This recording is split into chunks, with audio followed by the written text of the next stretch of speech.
على صعيد السينما المصرية، وهذه خطوة مهمة، كيف تنظرين لها مع طبعا هذا الكم من النجوم؟ طبعا هو المشاركة يعني بحد ذاتها بهيك فيلم مع هيك عمالقة هو كتير فخر بالنسبة لي. نعم. الراحل عبد الحي أديب، المخرج الرائع عادل أديب، عماد الدين أديب منتج الفيلم، العمالقة النجوم الكبار اللي أنا وقفت معهم، هذا يعني كله على بعضه بيعمل كتير شيء من الفخر والاعتزاز. كيف تم تحضير هذه الشخصية، خصوصا أنها اتسمت بالكوميديا أكثر من الجدية، صح ولا لا؟ صح مزبوط. يعني وأكثر طبعا المشاهد جمعتك بالفنان الجميل محمود عبد العزيز، فكيف تم تحضير هذا يعني الدور؟ الحمد لله بفضل الله واشتغلت على نفسي كممثلة. طبعا عادل أديب مخرج ذكي جدا بيطلع من الممثل أشياء جديدة، فهو بالنسبة لي عمل هيك، ومشاركتي مع النجم الكبير محمود عبد العزيز كثير أضافت لي، لأنه الروح المرحة اللي بتفيها على الجو كثير عطتني أشياء حلوة.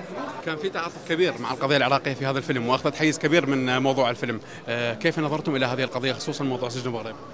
طبعا القضية العراقية، العراق بالنسبة لنا روحنا وقلبنا، جزء من الوطن العربي.